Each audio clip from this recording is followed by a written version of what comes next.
Ek het 2 besigheidsrekeninge gehad wat R54,000 in overdraft was, wat ons dag in en dag uit op daai geld gelewe het. Maar die besigheid se gelde was nie genoeg gewees om daai overdrafts klaar te betaal nie. Tot die bank besluit het eendag hulle vries al 2 rekeninge. Vir ons heeltemal met niks gesit het nie. En met elke sent wat toe in daai rekening inbetaal was net so afgetrek om daai overdrafts te cover.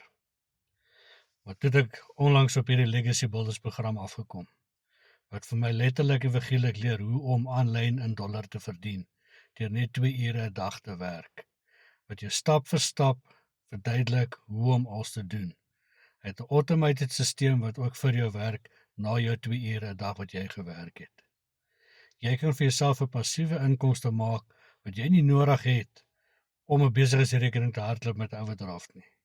Maar daai gelde wat jy dan uit hierdie program uitmaak, skoon geld is, wat net so in jou rekening bly, wat jy 100% wins op dit maak.